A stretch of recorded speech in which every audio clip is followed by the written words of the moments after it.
Washington Post already personally attacked you, tried to get you canceled. What was that? You want to go into that at all? Yeah, so just I think it's useful for people to be able to put themselves in the position of this. So just imagine, I know most people aren't authors, but imagine, you write a book and it's like, okay, your publicist sends the book to different outlets, right? Like the Washington Post is a major outlet. So of course it makes sense that they're going to do that. What you don't expect is I woke up one Monday morning and my publicist says, "Hey, look at the Washington Post just sent us an outline of a piece they're going to release on Wednesday. This is Monday, and they're saying as a courtesy they'll allow you to comment." And so the piece is an outline with quotes accusing me of being a racist A and saying racist. that because I am a racist, you shouldn't listen to my views on fossil fuels.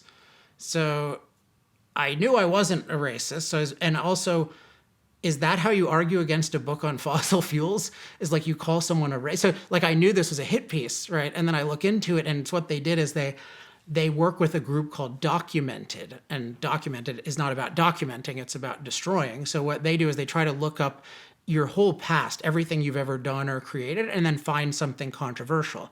So in my case, when I was a freshman and sophomore at Duke University, I wrote some very individualist articles. I want to emphasize individualist articles about the issue of culture. And I said specifically that I regarded Western culture as superior because it is the culture that valued individuals regardless of skin color and gave them freedom. And I argued that everyone around the world should emulate this. But in the Washington Post's warped worldview, this is racist, even though it's the opposite of racist, and I was very clear. But what they did is they took various things and then they got some academics to say, yes, this is racist. And so then the idea is imagine, it is not good, it's really bad to be called a racist in general, but by the Washington Post, one of the most powerful media institutions in the world, like that could easily get pressure put on the publisher to cancel the book. Resellers can say, "Hey, I don't want to sell a book by this racist," right? And so once you have a story that the Washington Post is saying you're racist and literally using that language, that is a very dangerous thing to have out there. Yeah. And for an hour or two, I was like, "What am I going to do about this?" Because I thought, okay, what happens if I comment to the author? And it's like, well, clearly this story is intended to destroy me. They didn't want to understand me. And so if I give them a comment, they'll either ignore it or they'll just mangle it and distort it like they distort everything else. So I knew that wouldn't work. And what if I say no comment? Then they say, oh, we reached out to Alex Epstein for comment and he had nothing to say. And then I'm also endorsing the story. So like no matter what I did in the conventional way of responding, I would be endorsing the story. So I thought, okay, the only thing I can do is I'm going to publicly comment preemptively. So I'm going to tell the world, hey, there is a hit piece that is falsely going to smear me as racist, intending to cancel me, and the Washington Post should fire the author and they should apologize to me and they should explain why how they're going to reform so they don't do this again.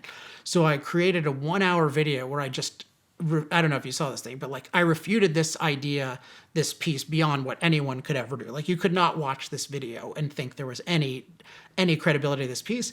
And it was pretty viral. It got 2 million impressions on Twitter. My friend Michael Schellenberger, who's running for governor of California with my support, by the way, he mentioned it on Joe Rogan's show. So it got a lot of attention there. And Wednesday came when they were supposed to publish the piece, wasn't published. That was interesting. It's like Thursday, wasn't published Friday. So they published a version the next Wednesday, but it was stripped of about 90% of the bad stuff, including there was no references to racism. So I really considered it a victory because I was able to preempt this hit piece that was really going to try to cancel me. And it really took almost all of its power away. And so the lesson I took was, when somebody's trying to do a hit piece and you get wind of it, don't comment privately and don't fail to comment publicly and preemptively if you're in the right. So that's what happened. I guess there's the question of why are they doing this? And I think because they're afraid. Yeah. That's good knowledge for everybody to have. Is Yeah. being That's part of why canceled I is spent a becoming lot more of and more of time- a thing. It's part of why I spent time on it because I had seen other people so sometimes someone gets canceled and they did a lot of stuff wrong and that's a different kind of situation. But here, like I was 100% clear. I did not do what they said and this was totally unjust. And I know that happens to a lot of people and they just sort of wait for the story to come out and they try to fight it or they sue the people. Once it's out in a huge institution, it's out. It's really, where they going to print a retraction on page 30 Yeah. in a month, or on some obscure portion of their website. Yeah, so I wanted to try this idea, and fortunately it worked. And so yeah, I wanted to provide a model for other victims of these unjust cancellation attempts.